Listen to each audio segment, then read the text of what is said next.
This woman never imagined that she would be transporting a patient on the highway. A few days ago, in the cyberpunk Night City, there was a group of people known as cyber psychos. They had all installed mechanical prosthetics to gain strength beyond that of normal humans. Ordinary bullets could no longer hurt them. Soon, the cyber psychos activated their military-grade prosthetics, giving them human speed surpassing abilities.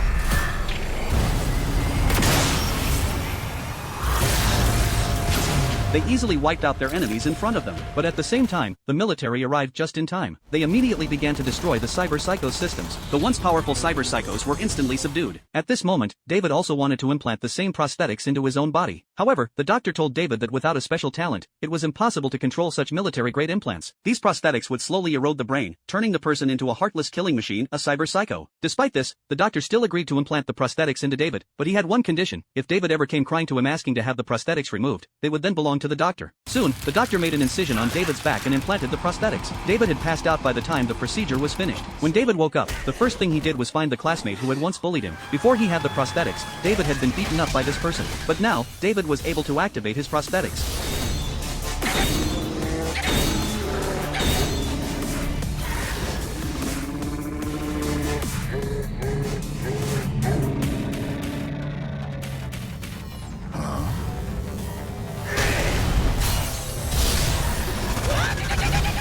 The person was no match for him now. His classmate was shocked and wanted to know what kind of implant David had. David, without hesitation, landed a punch that broke his classmate's nose. After venting, David boarded a tram to head home. On the way, a girl caught David's attention. She was stealing someone's chip. At that moment, David's own chip suddenly ejected. In that instant, David activated his prosthetics once again. In the blink of an eye, David grabbed the girl's hand. She immediately took him to a corner, pinning him against the wall. She wanted to see what kind of implant David had. After a careful inspection, she realized that David's implant was not a regular model. Then, the girl proposed a collaboration. David, who was in need of money, agreed right away. The girl, Lucina, was responsible for hacking into the systems and ejecting the chips from their targets, while David used his superhuman speed to easily grab the chips. Their teamwork quickly earned them many chips. However, just as they were about to split the spoils, David suddenly began to cough up blood and fainted. David's condition was a result of not taking the immune suppressant after the prosthetics implantation. To make matters worse, medical staff took an interest in David's prosthetics and attempted to steal them. But in the next moment, Lucina intervened. She opened the ambulance door, and soon,